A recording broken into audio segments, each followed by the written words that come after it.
Bismillahir Rahmanir Rahim. At the end of the third juz of the Quran, chapter 3, verse 91, Allah Tabaraka wa Ta'ala is informing us about the disbelievers, that if they disbelieved in this world and they die in that state, what will happen? Even if they present the earth full of gold, they will not be able to escape from the punishment of Allah subhanahu wa ta'ala. They will not be able to ransom themselves. This is what Allah subhanahu wa ta'ala is informing us. So what we need to understand is that all the wealth that we have, if we take it in the hereafter in a physical sense, it has no value whatsoever. No value whatsoever. Whether it's in gold, whether it's in silver, it will have no value. How will the value take place? If in this world we start to make sure that those commodities that we own, the wealth that we own, the gold that we own, the silver that we own, the money that we have, the properties that we have, we make sure that we spend it in such a way that Allah subhanahu wa ta'ala accepts it on the day of judgment. And on the day of judgment, that what He has given us. And remember, at the beginning of the third juz, Allah subhanahu wa ta'ala mentions, Ya ayyuhalladina amanu anfiqu mimma razaqnakum. O you who believe, spend from that which I have given you. I have provided you. It's not your wealth anyway. You're just custodians. You don't own that wealth. So the wealth, if it is in physical form, on the day of judgment, it will have no value. Allah subhanahu wa ta'ala, at the beginning of the third juz of the Quran, informs us of ways of making sure that that wealth that we have, it multiplies in reward and it will benefit us on the day of judgment. One verse He mentions in that, He provides an example of a grain which sprouts into 7 ears, each of the ears containing 100 grains, and that multiplies to 700. And then Allah subhanahu wa ta'ala says that 700 can even go further. It all depends on Allah subhanahu wa ta'ala. It depends on the intention of the individual. And what similitude, what example does Allah subhanahu wa ta'ala give us? The example of a grain.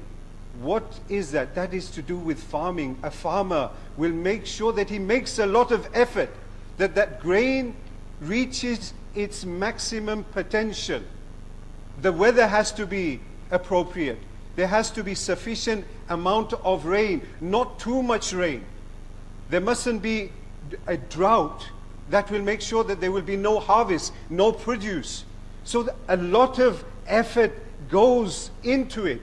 The farmer has to wake up early in the morning. So from this example, what do we infer? That we have to make a lot of effort. It's not only just given in the path of Allah subhanahu wa ta'ala, here, I give it to you, and I will get that 700 or even more. No, that is not how it works. There has to be sincere intention, and that is why the following verse, Allah subhanahu wa ta'ala mentions in that, الَّذِينَ يُنْفِقُونَ أَمْوَالَهُمْ فِي سَبِيلِ اللَّهِ ثُمَّ لَا يُتْبِعُونَ مَا أَنْفَقُوا مَنًّا وَلَا أَذًى. That those who spend in the path of Allah subhanahu wa ta'ala, then after that, they don't give reminders of generosity. I gave you so and so. I gave you this much. I donated this much.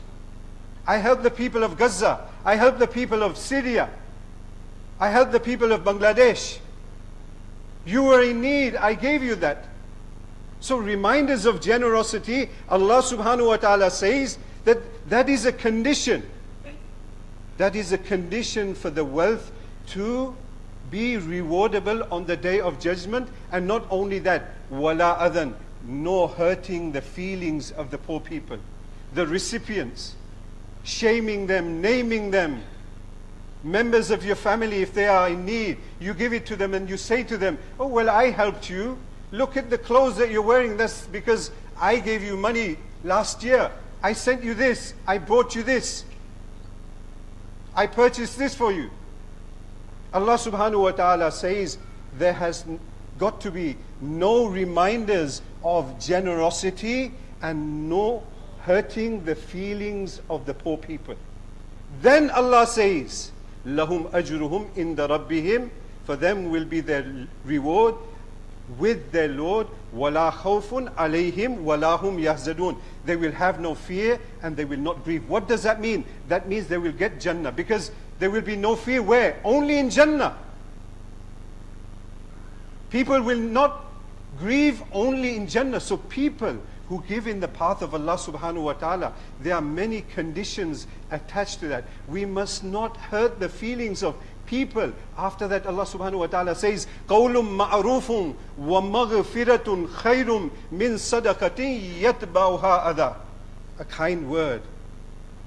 A kind word. قَوْلٌ مَعْرُوفٌ وَمَغْفِرَةٌ. And seeking forgiveness is better than giving charity, and after that, hurting the feelings of the poor people. In other words, we should be kind. We should be humble. We should show need. We are in need.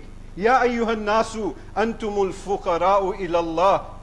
Allah subhanahu wa ta'ala says, O people, you are in need of Allah. We don't need the poor. We don't, if we think that we don't need anybody, that is totally wrong. We need Allah subhanahu wa ta'ala. In fact, we need the people who we need to give our sadaqah to.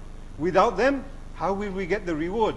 How will we fulfill the obligation of the wealth that Allah subhanahu wa ta'ala has put upon us? So therefore, to say a kind word and seek forgiveness. Oh Allah, oh so and so, I'm so sorry. If I've hurt your feelings, if I have not fulfilled the obligation of my wealth, if I haven't given you as much as I should have given you. People who come in the month of Ramadan from all over the world, they are blessings for us. Do not think for 1 second, that they are a burden. If we think that way, then we are at loss.